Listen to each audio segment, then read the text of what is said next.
একটি তৃতীয় গোষ্ঠী এই আন্দোলন করেছে।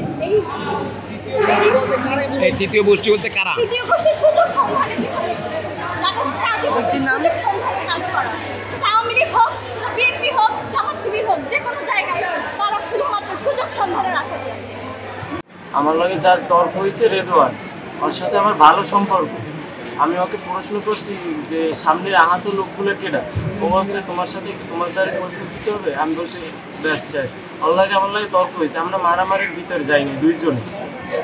তারপর আমি ওর সাথে আবার কথা বলতে গেছি, আমাকে পিছন দিয়ে কারা জানি মারছে, আমি দেখে নিচ্ছি, অবশ্যই দেখে চিনবো, এটাই সত্যি কথা।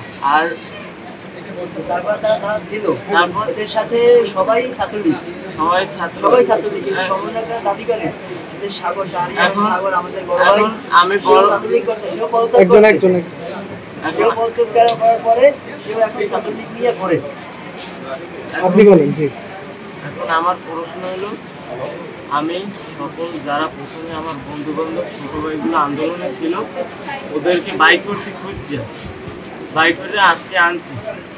সবাই গ্রুপ আছে যে সবাই আন্দোলনে ছিল ফার্স্ট থেকে, তো এখন আনছি। সেইটা তারা জানছে সম্ভবত, যাই না। কারণ আমার এই রেদওয়ান ভাই আমার উপরে হামলা করে না, আমি মিথ্যে কথা বলবো না, আমি সত্যি কথাই বলি সবসময় লাগলে। তো রেদওয়ান ভাইয়ের লোকজন এসে আমাকে হামলা করেছে। তারপর আমি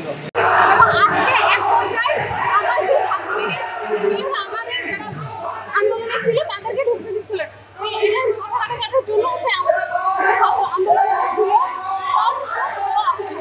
ছাত্রলীগরা হামলা করছে। শিল্পকলা একাডেমিতে দুপুর 2টায় আমাদের একটি সমাবেশ ছিল, ওখানে আমরা প্রত্যেকটা উপজেলা থেকে আসছিলাম। তো আমরা 5 তারিখের আগে গত 4 তারিখে পিরোজপুরে কার্যক্রম পরিচালনা করছি এবং মিছিল দিচ্ছি। তো সেখানে রেদওয়ান ভাইয়ের নির্দেশে আমরা সমন্বয় করে কাজ করছিলাম। বর্তমানে দেখতে পাচ্ছি যে কিছু অনুপ্রবেশকারী 5 তারিখের পরে নাকি তারা এসেছে, এরা এসে এখন নিজের একটা জায়গা দখল করার জন্য অথবা রাজনীতি ঢুকানোর জন্য এই প্ল্যাটফর্মে এরা বিভিন্ন ধরনের কার্যক্রম পরিচালনা করছে। এবং আপনারা ভালোভাবে করেন, পুনরায় আমার নতুন করে কোনো ঝামেলা না হয় সেটা